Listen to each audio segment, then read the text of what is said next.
je vais prévenir.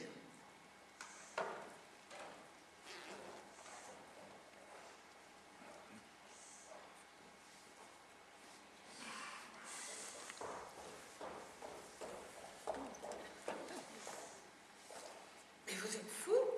Qu'est-ce qui vous prend d'appeler? Un coup de téléphone? De lui qui? Mais voyons, c'est impossible, c'est une erreur. Non, ce n'est pas lui. Mais qu'est-ce qu'il peut avoir à vous dire? Ah oui. Tiens, puis en fait, pourquoi moi? Oh, il faut le savoir, hein? Oh, calcul, j'avais dit un coup. Madame a sonné? Oui, pourquoi êtes-vous venu m'annoncer à moi que c'était Monsieur Fernand Worms au téléphone, puisque c'est un monsieur qui voulait parler? J'ai suivi les instructions de monsieur, madame. Non, non, pas de monsieur. De monsieur. Monsieur. Enfin, le mari de madame. Ah! C'est monsieur qui? Oui, monsieur m'a bien recommandé d'avertir madame dès que monsieur Worm donnera des nouvelles, téléphonera. Ah bon, parfait. Merci. Évidemment que c'est un piège. Et vous avez bien fait de ne pas venir. Et s'il veut un flagrant délit pour divorcer, mais je ne lui ai rien avoué du tout. Nous ne nous sommes pas dit un mot. Oui, oui, depuis hier au soir. J'ai voulu à un moment donné lui en parler moi-même, mais il m'a coupé sèchement la parole. Il était celui du moins qui était d'une humeur épouvantable. Mais qu'est-ce que vous avez? Nion, quoi? Ah oui, Nyon, oui, j'avais mal compris. Parfaitement. Mais alors, qu'est-ce que nous jurons? Entendu. Monsieur et madame Worms. Faites entrer.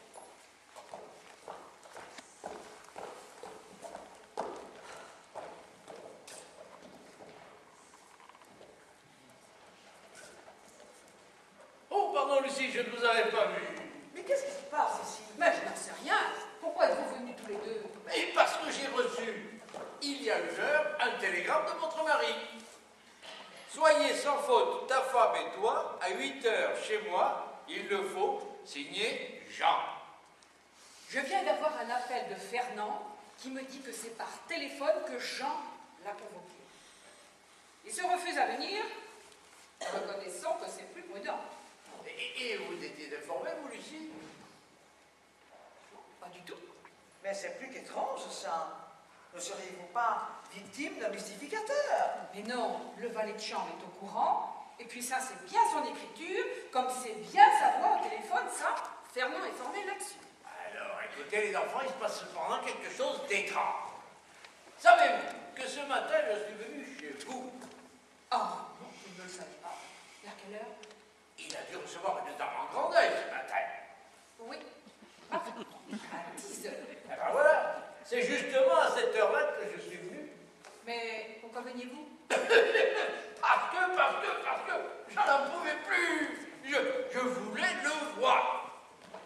Et vous lui avez parlé? Je n'ai pu lui parler de rien. Il ne m'a pas laissé placer un mot. Et pour se débarrasser de moi, vous savez ce qu'il a fait? Il m'a envoyé à l'hôtel Crillon chez le bey de Tunis, qui ne m'attendait pas, et qui a dû me prendre pour un fou ou pour un assassin, parce qu'il m'a fait raccompagner par 2 sbires, armés jusqu'aux dents au mythe patibulaire. Oh, prévu quand même de ne pas me rironner tous les deux. Oh, non, pas. Bon. Alors, serait-il indiscret, Lucie, de vous demander où vous en êtes, Jean et vous? Nous ne sommes pas dit un mot depuis hier, et ce qu'il vous a fait à vous, il me l'a fait à moi. Il vous a envoyé chez le bey de Tunis. Mais non! Mais il m'a coupé sèchement la parole quand j'ai voulu lui parler, et ce matin, il n'a pas déjeuné là. D'ailleurs, je n'ai pas trop insisté, je l'avoue, hein, car il me tardait de vous revoir tous les deux et de me mettre d'accord avec vous sur l'attitude que nous allons adopter. Vous ne devriez pas parler aussi haut. Personne ne peut nous entendre. Mais, un secrétaire. Elle est venue ce matin, mais elle n'est pas revenue tantôt. Y a-t-il du nouveau à ce sujet? Moi, j'en sais rien, moi. Oh, mais attendez, je reste convaincue que c'est sa maîtresse, hein. Ça, Bon, écoutez, ne restons pas debout. Je vous en prie. Et mettons-nous vite d'accord.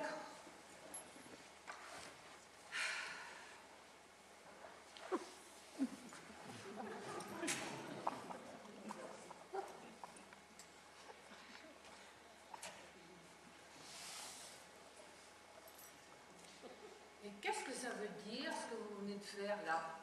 Je n'en sais rien, madame. Je fais ce que monsieur m'a dit de faire. Ah!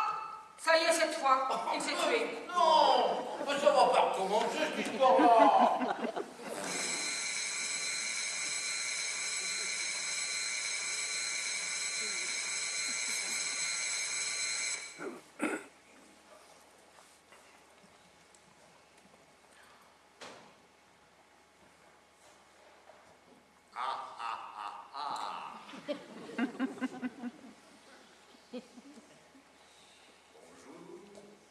Bonsoir. Bonsoir. Bonsoir.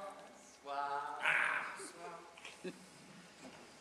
Eh bien voilà, rajeunissons de 24 heures, voulez-vous, et jouons cartes sur table.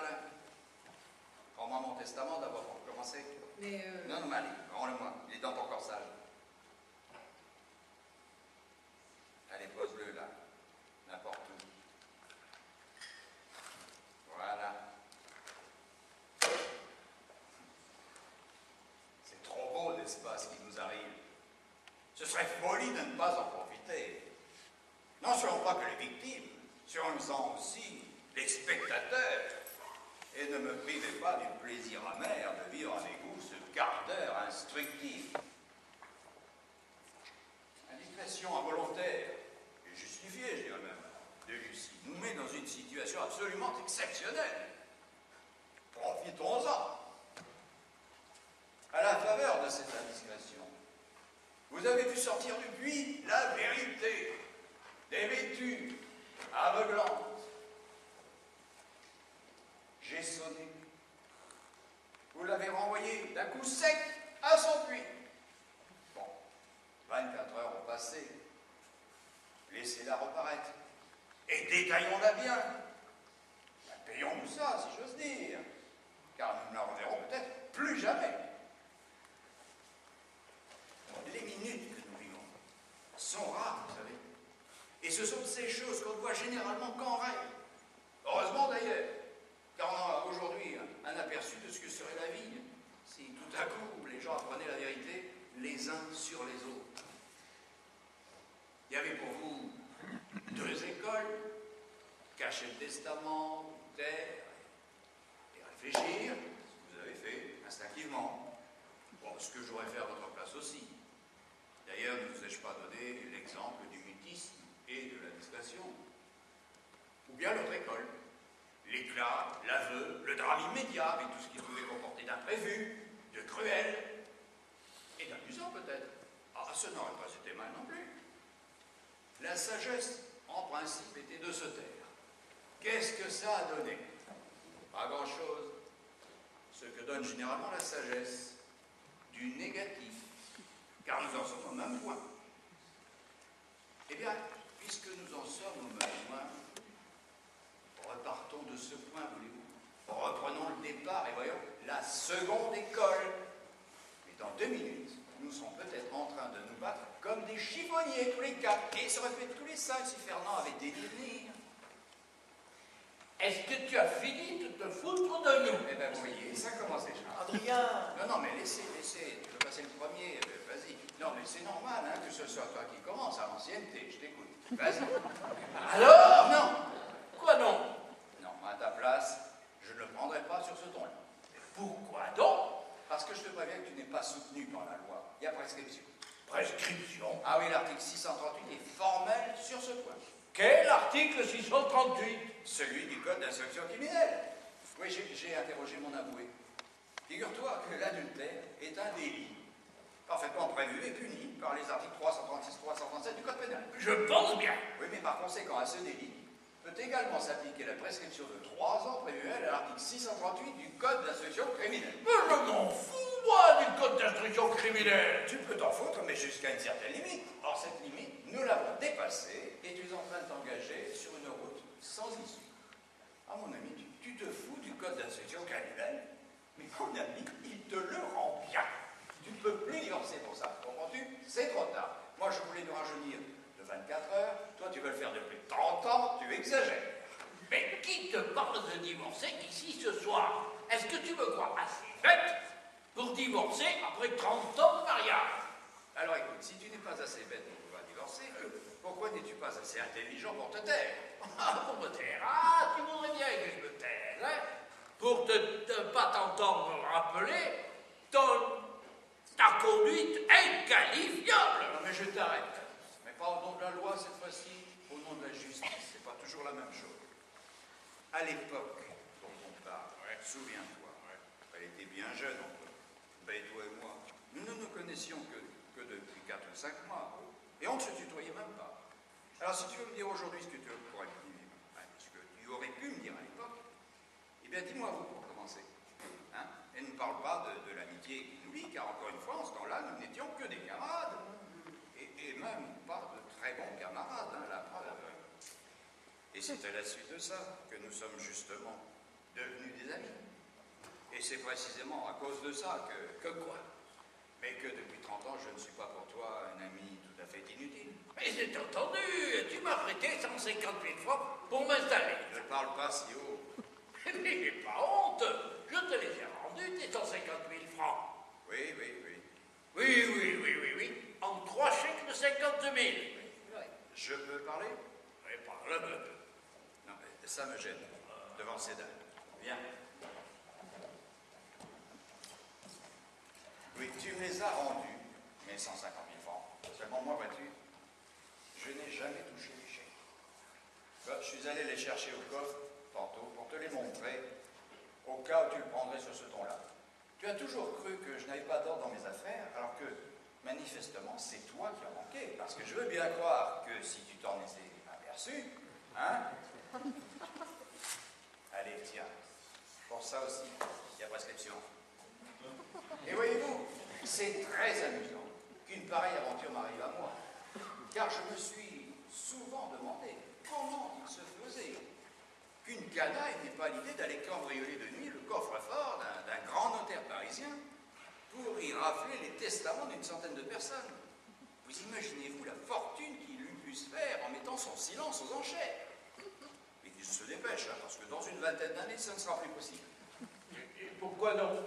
Mais parce que nous vivons une époque de transition. Naguère, un mari trompé répudiait sa femme. Bon, ça nous paraît aujourd'hui purement ridicule. Mais dans 20 ans, bah, c'est nous qui ferons rire. Ben, je ne vois pas ce que nous avons de risible aujourd'hui, et je ne vois pas ce qui aura changé dans 20 ans. Parce que mon impression est qu'il y aura toujours des cocus. Oui, non, mais il n'y aura plus que ceux à qui ça fera plaisir. Bon, je ne suis pas prophète, mais je parierais bien que les fils de nos enfants ne toléreront plus qu'au nom d'une loi vétuste et périmée, un homme saint d'une écharpe tricolore se permette de dire aux gens qui se marient qu'ils s'unissent pour la vie tout entière, à votre cette formule, hein, et d'un autre âge, et qu'elle porte à rien. D'ailleurs, dommage que les divorces ne soient pas prononcés dans les mairies, et par le même officier d'état civil. Là, la comédie serait complète. Non, mais de même que rien ne doit empêcher un homme et une femme qui s'aiment de passer leur vie entière à s'adorer. Aucune loi, aucun principe, aucune considération, rien ne doit contraindre deux êtres qui ne s'aiment plus à continuer de vivre côte à côte. Ah si, les enfants. Ah, ça je l'attendais, celle-là. Oui, les enfants. Non mais on leur en met sur le dos, hein, à cela. Ah, et je suis resté à cause des enfants. Il n'y en aura donc pas un qui avouera qu'il est resté par intérêt ou par faiblesse. Mais mon ami, dans leur propre intérêt moral, rien n'est plus dangereux que de donner à des enfants le spectacle quotidien d'un ménage désuni. Bon, tu veux que tes enfants te respectent, tu prêtes en faire leur éducation, tu leur dis de prendre modèle sur toi, et tu leur donnes ce mauvais exemple. Ils ne sont pas d'accord. Si vous ne vous aimez plus, et si vous continuez de vivre ensemble, eh bien cachez-vous, mais ne montrez surtout pas ça à des enfants. Tu me parais illogique en ce moment, mon cher.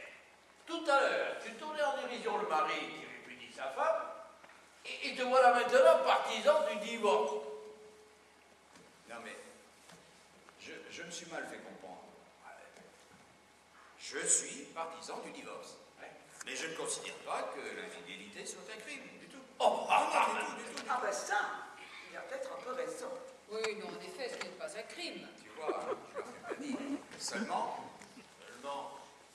Seulement, je suis pour qu'on s'en aille dès qu'on en a assez. Voilà, bravo. Maintenant, te voilà partisan et champion de l'union libre. Mais je préfère encore ça au ménage à trois. Non. Et d'abord, ce n'est pas de l'union libre que je me fais le champion, c'est de la désunion libre. Que je n'aime pas, moi, c'est le mensonge. Ah, non, Je l'ai même en horreur. j'ai horreur qu'on ridiculise son mari. Ou sa femme, d'ailleurs. Oui, mais tu m'as dit toi-même qu'il y aurait toujours des cocus. Ah oui, il y aura toujours des cocus, on ne changera pas les hommes, ni les femmes d'ailleurs. Non, mais ce qu'on pourrait peut-être modifier, c'est le sens des mots. Ainsi, ce qu'on appelle trahir devrait changer de nom. Car en somme, trahir en amour, qu'est-ce que c'est? Hein, Lucie, dis-le. C'est vouloir être heureux. Tout bonnement. Or, être puni parce qu'on a voulu être heureux, mais c'est parfaitement injuste. Et là, prends garde, mon ami. Tu es en train d'ouvrir la porte aux instincts les plus bas. Mais je crois justement que je leur ferme la porte au nez. Car si nous savions qu'en trompant notre femme, nous allons nous trouver dans l'obligation de vivre avec notre détresse, ben, ça nous la ferait peut-être choisir avec plus de discernement. Non, moi je suis, vois-tu, pour qu'on soit fier d'aimer et d'être aimé. Car il n'y a rien de plus beau, ni de meilleur au monde. Et je connais quelqu'un qui, si ce principe était établi, n'aurait peut-être pas choisi la personne qu'elle a choisie pour faire ce qu'elle a fait. Et avoue-moi, Lucie, que si tu t'étais éprise d'un homme de ton âge, beau garçon, immensément riche, et que si cet homme t'avait dit « nous nous aimons partons ensemble », bien tu serais parti avec lui. Non, jamais. Et pourquoi ça? Parce que jamais je ne t'aurais abandonné. Abandonné. Ah, ça c'est magnifique.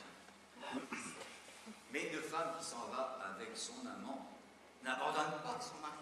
Elle le débarrasse de femme infidèle. Non mais, m'en veux pas pour ce mot. Non mais, considère bien que c'est bien inutile une femme infidèle. Alors tu crois vraiment que je serais resté seul plus de 24 heures si ça ne m'avait pas plu? La vanité des êtres est incommensurable. Tu crois vraiment que si tu partais demain, je resterais tout seul dans mon coin à me morfondre? Si tu en étais sûr, c'est ça qui te ferait partir. Car moi, je crois que ce qui fait rester les femmes, c'est la crainte qu'on soit tout de suite consolé de leur départ. Non, mais ne sois pas hypocrite, mon petit. Si j'étais mort hier soir, comme tu l'as supposé, mais dans 1 an et demi, tu te serais remarié. Ah, mais non, Jean. Oh, bah, n'en dis pas le contraire, mais je vais plus oser mourir. Bon, pardonnez-moi d'avoir regardé l'heure, mais pour moi, le temps presse. Faisons machine arrière, à présent. Revenons à la soirée d'hier. Et dans ces conditions, ne croyez-vous pas que nous pourrions adopter une 3e solution que je vous propose? Le testament n'a pas été ouvert. Vous l'avez vu, mais vous n'avez pas osé l'ouvrir. Vous l'avez remis dans ma poche. Moi, vous êtes inquiet, hein? Mais vous ne savez rien. Je suis seul à savoir, à tout savoir. Moi, je préfère ça. Pas vous? Ah si, vous allez voir. Vous allez voir.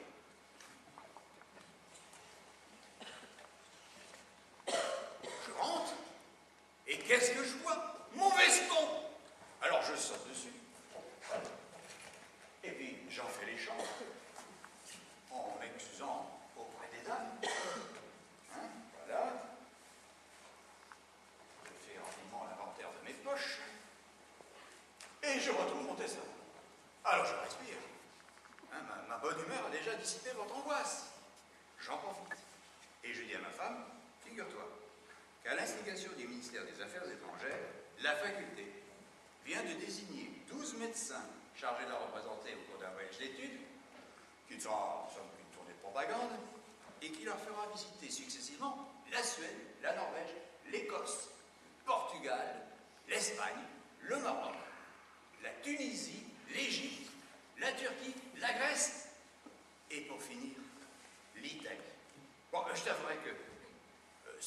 épouvantable. Et je viens d'apprendre que je faisais partie de ce groupe. À chaque fois que on sait pas, c'est un peu des plaisirs que j'abandonne mon travail. Mais on m'a fait comprendre qu'à mon retour, ce serait pour moi la cravate de commandeur. Tiens, regarde la tête qu'il fait, lui. Et toi, Lucie, fais quelque chose, enfin, fais ah. Ben voilà, c'est ça. Non, mais écoute, c'est sérieux. Mais naturellement, c'est sérieux. Ils disent que c'est l'affaire de 2 mois et demi, mais il faut compter 3 mois. Mais dis-moi, vos femmes vous accompagnent alors? Ah non. Oh. Non, c'est cruel, mais c'est ainsi. Alors, dans le fond, ça vaut mieux, parce que les célibataires, ils se fait mauvaise figure, parmi les autres. Et d'autre part, la question des femmes serait intervenue dans le choix des médecins, t'es d'accord? Et c'était dommage. Assurément, oui, mais 3 mois. Ah oui, il faut ça. Mais, dans le fond, pour nous, ça tombe très bien. Tu souhaites vivement passer l'été à la montagne. Moi, la montagne ne me réussit guère. Et de ce fait, je contrariais tes désirs. Si tu trouves quelqu'un pour t'y accompagner, tu vas pouvoir les satisfaire. Et le chagrin que tu auras de me voir partir sera dissipé de la sorte. Ah, si c'est vrai, tu vas partir? Je pars ce soir. Ce soir? Oui, la chose s'est décidée en un quart d'heure, et à la dernière minute, hein, ainsi qu'il est de règle dans notre beau pays. Mais chacun de vous s'en va donc seul alors? Ah, tu t'intéresses à tout, toi. Hein? Eh bien, non. On nous demande d'emmener nos secrétaires. Ah, ben voilà! Ah, ils sont intransigeants là-dessus, ils ont dit les secrétaires. Madame est servie. Comment, mais... Oui, non, mais je vous ai fait préparer à dîner. Bon, et je pense que tes amis te feront l'amitié de rester avec toi. Hein, puisqu'on a recommencé la soirée d'hier, il faut la continuer. Allez, passez. Bon appétit. Et par là. Hein? Allez, mange. Et quant à toi, il y a ce jeune homme. Hein? Écoute-moi bien. Je crois que vous allez vous apercevoir très vite, tous les deux, qu'une aventure comme la vôtre n'a plus sa raison d'être aussitôt qu'elle a cessé d'être un secret. D'ailleurs, ce n'était probablement qu'un flirt. Ah, si tu savais à quel point... Mais j'en suis convaincu. Les choses ne sont jamais aussi graves qu'on se les imagine. Et je suis sûr que les ennuis que nous avons failli avoir nous serviront néanmoins de leçon. Ah, je te le promets. Mais dis-moi quelque chose. Mais tout ce que tu voudras. Ne m'avais-tu pas dit que ta secrétaire ne pouvait pas rester avec toi? Ah non. C'est vrai, elle ne peut pas rester avec moi. Mais elle peut partir avec moi. Mais il est une chose que je ne peux pas te laisser ignorer davantage.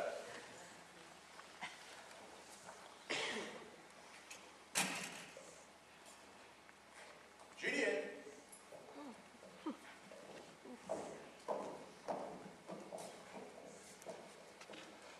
Juliette, êtes-vous heureuse de partir avec moi, faire ce grand voyage? Mais je... Non, mais si nous étions seuls tous les deux, que me répondriez-vous? Êtes-vous heureuse de partir avec moi? Oui, papa. À notre âge, à notre époque, et dans notre situation, nous devons considérer que tous les événements qui arrivent sont des événements heureux, sans quoi nous n'en sortirons jamais.